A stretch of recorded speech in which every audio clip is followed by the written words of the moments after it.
और जस्ट इसके बाद में हम देखने वाले हैं इनका निर्माण क्रम, और फिर हम देखने वाले हैं कि निर्माण इनका हुआ किससे है, और बाकी हम देखेंगे नेक्स्ट क्लास के अंदर। तो चलिए हो जाते हैं शुरू। सबसे पहले ध्यान दीजिएगा, मैंने आपको बताया था कौन सी स्थिति आई थी, विस्थापन की स्थिति आई थी। जब विस्थापन हो रहा था तो उसमें आपने क्या देखा, उसमें देखा गया था कि ज्वालामुखी का उद्गार हुआ है। ज्वालामुखी का उद्गार हुआ है तो ज्वालामुखी के उद्गार से बनने वाला कौन है, तो प्रायद्वीपीय पठार, ये लावा से बना है। ठीक है, ये लावा से बना है, पठार है ये, इसके बारे में चर्चा करेंगे। तो ध्यान रखिएगा, ये किससे बना है, ज्वालामुखी से बना है। ओके, उसके बाद में देखिएगा, जब ये विस्थापन हो रहा था उसने प्लेट ने अपने साथ में लिया उसको और आगे आकर के टकराई, और जैसे ही टकराई तो निर्माण किसका हुआ, हिमालय पर्वतमाला का।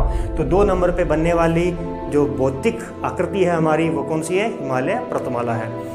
इसके बाद में बताया था आपको मैंने कि हिमालय पर्वतमाला जो है वो टैथिस सागर के ऊपर उठने संकुचन से बनी है, और जैसे ही उस टैथिस सागर ने अपना पानी को नीचे उड़ेला तो नीचे से उसके बाद में उद्गम हुआ था नदियों का। तो नदियों का उद्गम हुआ था, तो नदियों का उद्गम हुआ जिससे बने थे मैदान। तो उत्तर का विशाल मैदान जो है ये बना है नदियों के निक्षेपण के द्वारा, जब उसने अपने अपर्दन करके उसका निक्षेपण किया था।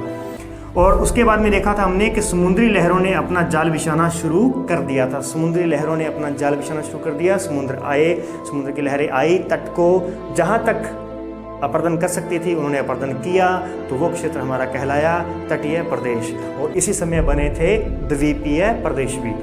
और सबसे एंड में बनने वाली जो स्थलाकृति है वो है हमारा मरुस्थल, जो सबसे एंड में बना था।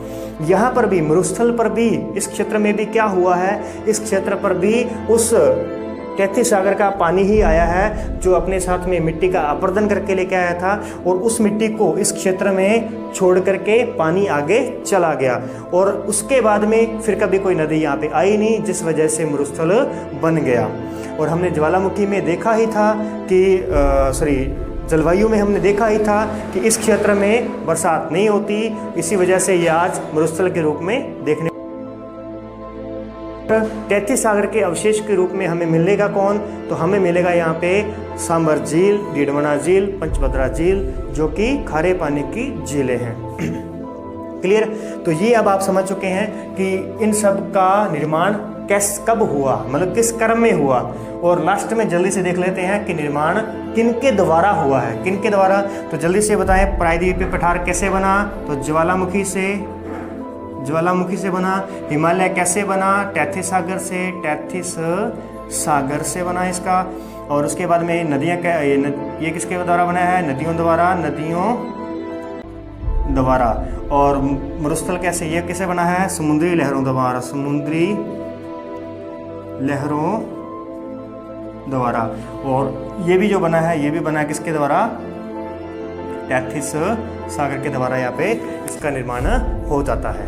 तो ठीक है, हमने भारत का निर्माण कर दिया है, आपके सामने वर्तमान भारत आ चुका है, और नेक्स्ट क्लास के अंदर हम इसके बारे में और डिटेल से जानेंगे। तो आज की क्लास में इतना ही, मिलते हैं नेक्स्ट क्लास में, तब तक के लिए धन्यवाद।